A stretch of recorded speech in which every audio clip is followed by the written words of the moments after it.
OCM CIA.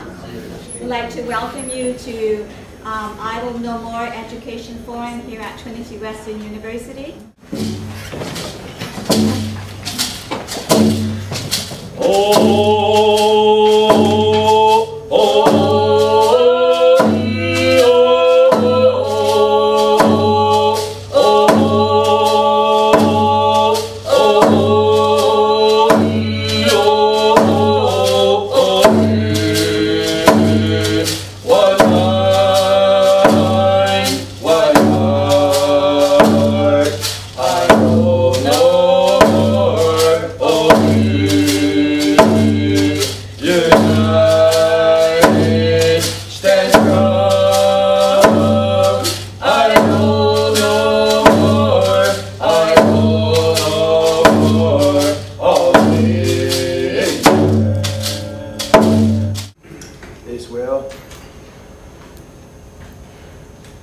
Good day, everybody. My name is Ernie Victor. I'm from First Nations, and my ancestral name is Similano Chiam.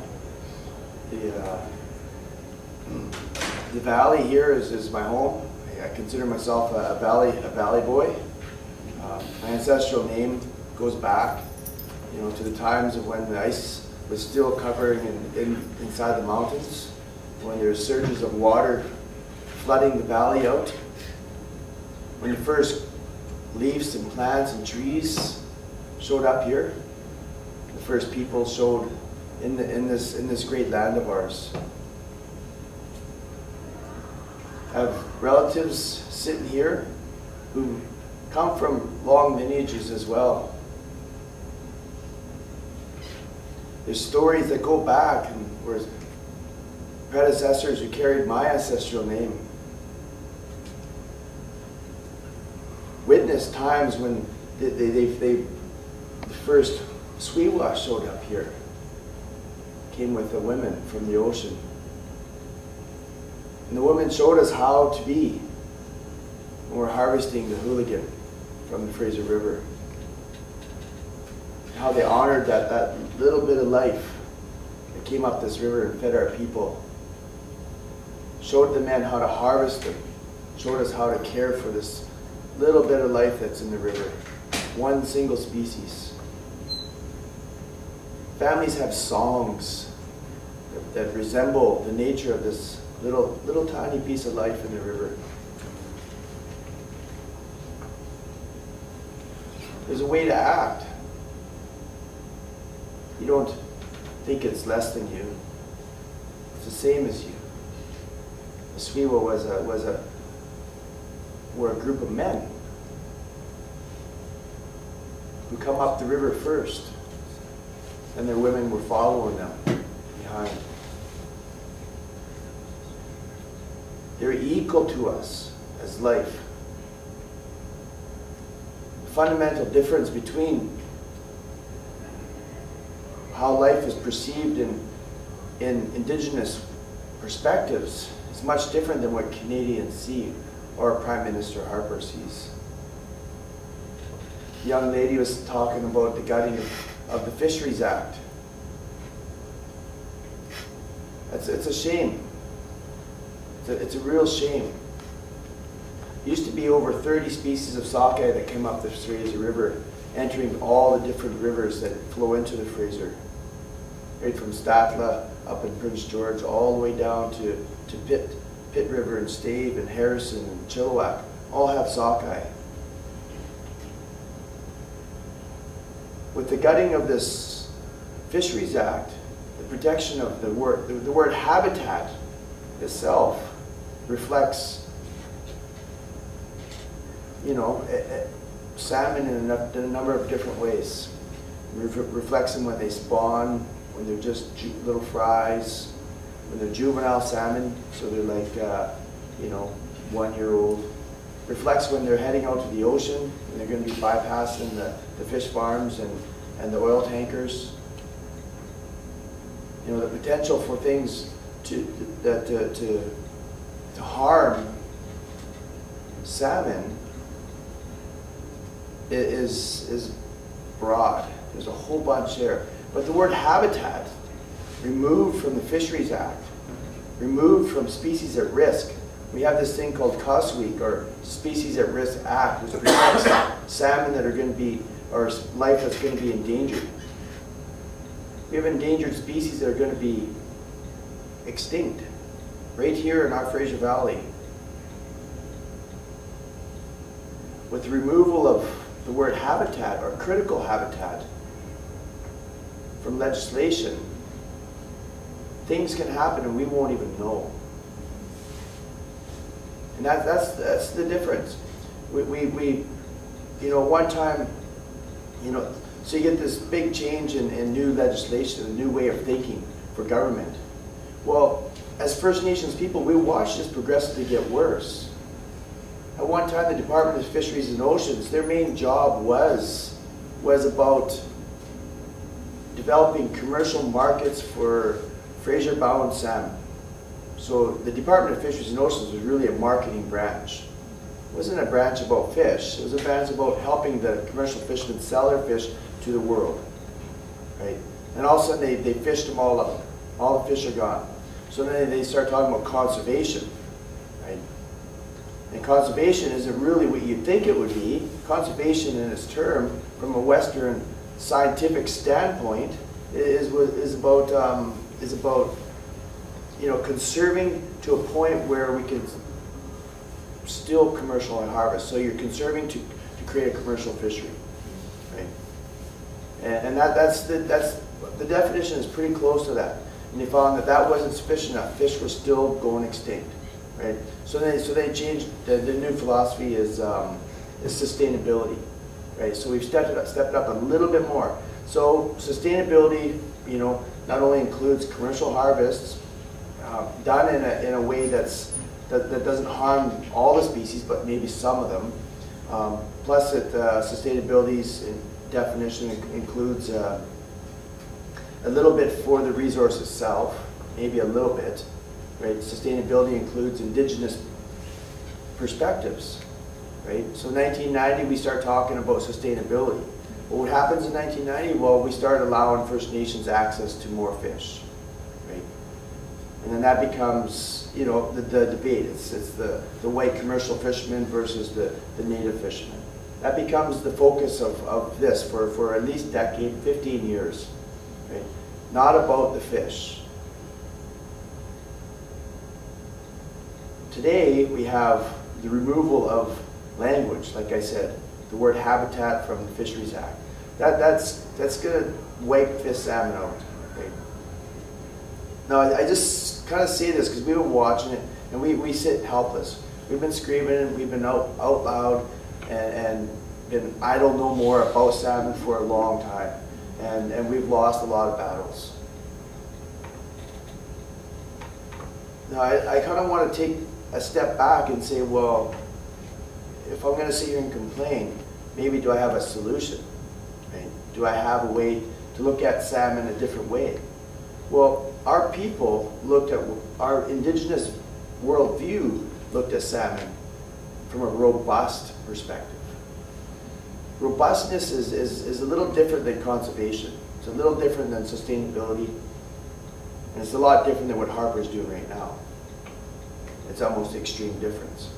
Robustness means that there's going to be a lot for the salmon themselves. That they'll have to fight for spawning area. They'll have to compete for the strongest. You have 3 salmon, the strongest one will survive, and the other 2 are maybe they won't spawn out. But that doesn't mean we fished them. Robustness means there's going to be more than enough on the spawning beds. Robustness means there's going to be more than enough for the eagles, for the bears, for the hooligan, right? An ancient animal squawch, which is the sturgeon, was here before everybody. You know, they feast on salmon.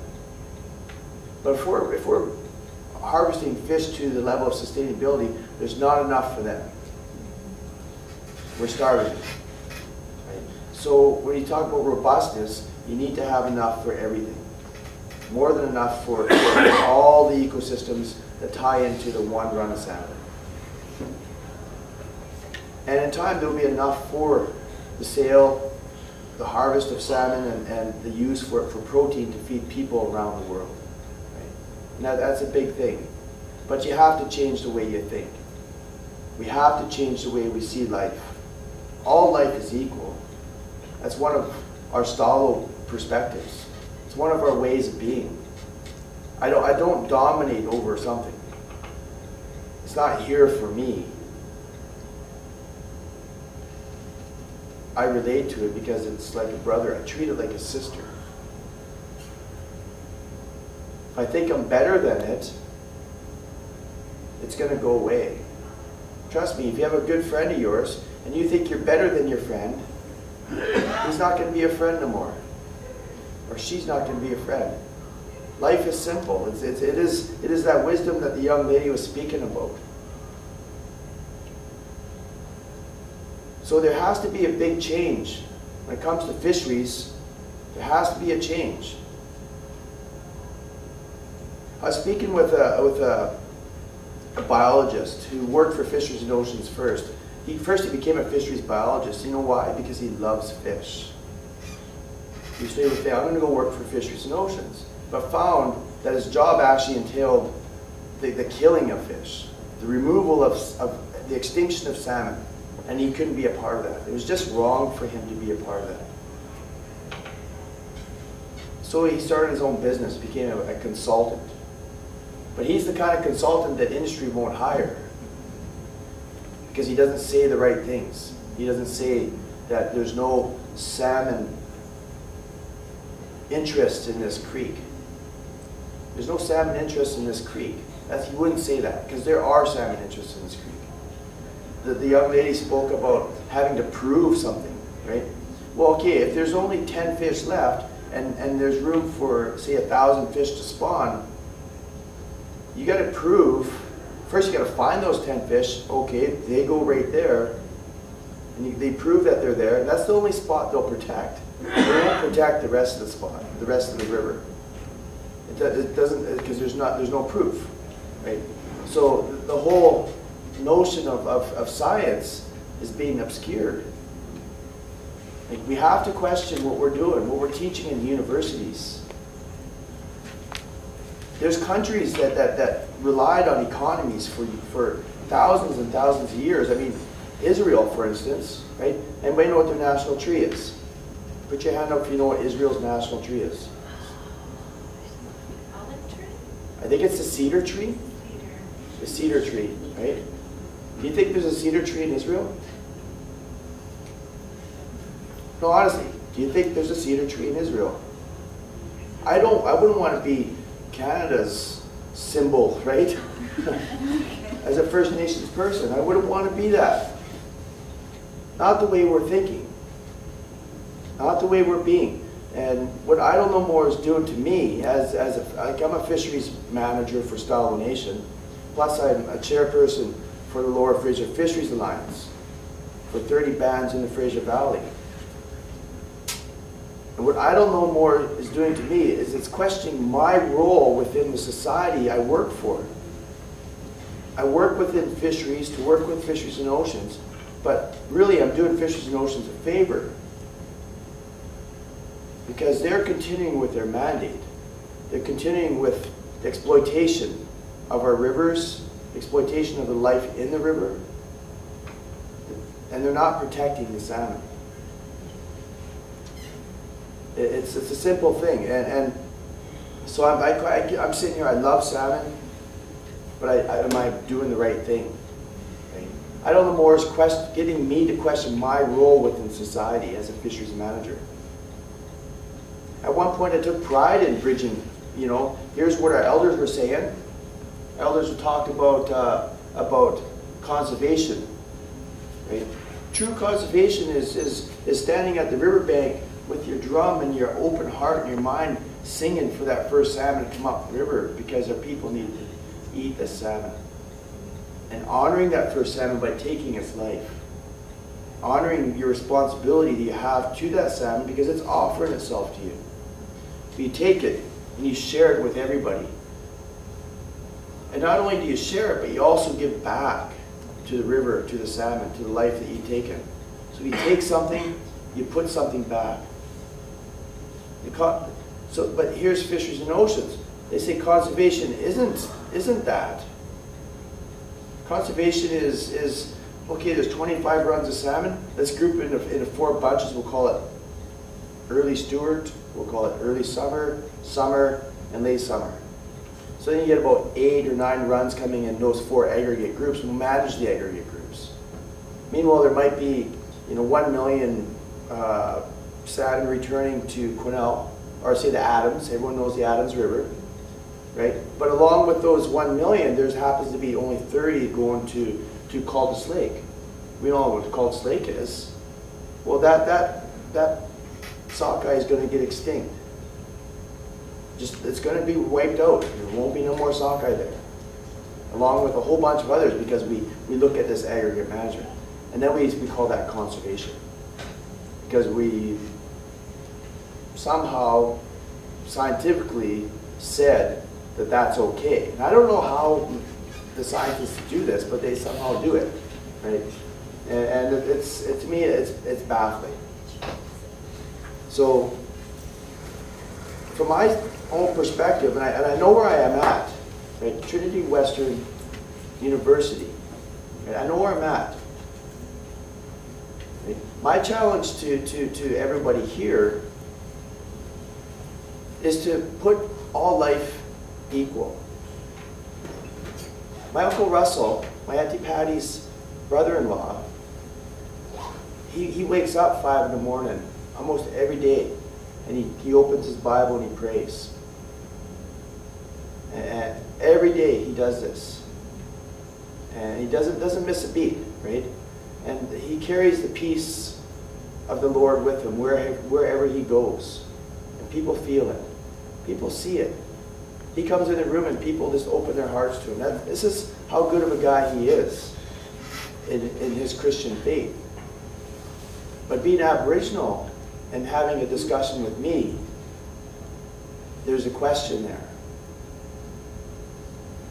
Did God create life to be subject to humans? It says it in the Bible. Right? It says that in there. My question to you is just to question yourself, question your own role. Look at it as equal. Look at all life equal. It's a plea. Stop being sinful. It's just being respectful.